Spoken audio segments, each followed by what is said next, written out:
নমস্কার। বায়োস্কোপের গল্পেরায় আপনাদের সকলকে আবারও স্বাগত জানাই। ভালো গল্পের ঠিকানা মানেই বায়োস্কোপের গল্পেরা। আজকে আমাদের নিবেদন সমাদৃতা ভট্টাচার্যের লেখা গল্প স্মৃতি। গল্পকথকের ভূমিকায় আমি সার্থক এবং গায়ত্রীর কণ্ঠে অঞ্জু শ্যামল।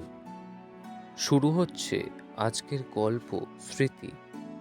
ঘুম থেকে উঠে বেশ কিছুক্ষণ একভাবে বসে রইলেন প্রবীরবাবু।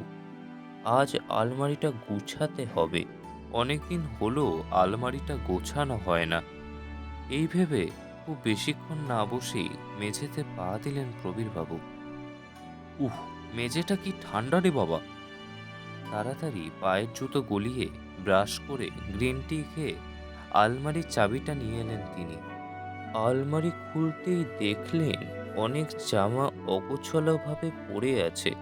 জামাগুলো সেখান থেকে বার করে আয়রন করবেন বলে খাটে রাখলেন তিনি। স্ত্রী বিয়োগের পর এই প্রথমবার আলমারিটা খুললেন প্রবীরবাবু। আলমারিতে একধারে পড়ে আছে দেবীর বেশ কিছু শাড়ি। কিছুক্ষণের জন্য একটু অমনোযোগী হয়ে পড়েছিলেন প্রবীরবাবু।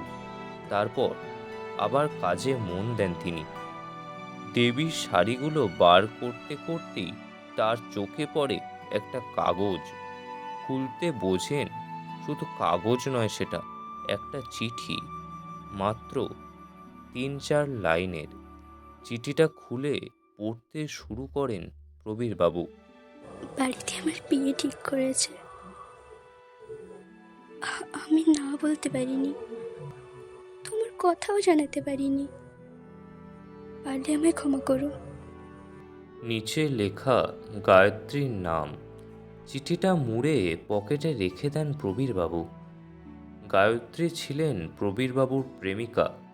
গায়ত্রী সাহস করে তার কথা বাড়িতে বলতে না পারায় তাদের বিয়ে হয়নি।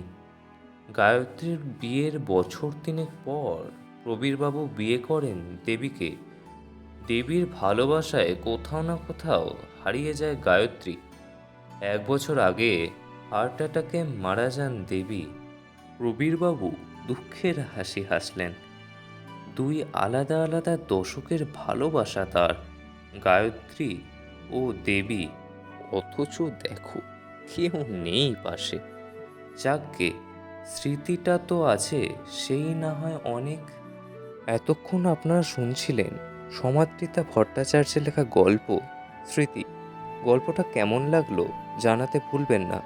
আপনাদের গুরুত্বপূর্ণ মতামতই ভবিষ্যতে আমাদের আরও ভালো ভালো কন্টেন্ট আনার ক্ষেত্রে অনুপ্রেরণা যোগাবে।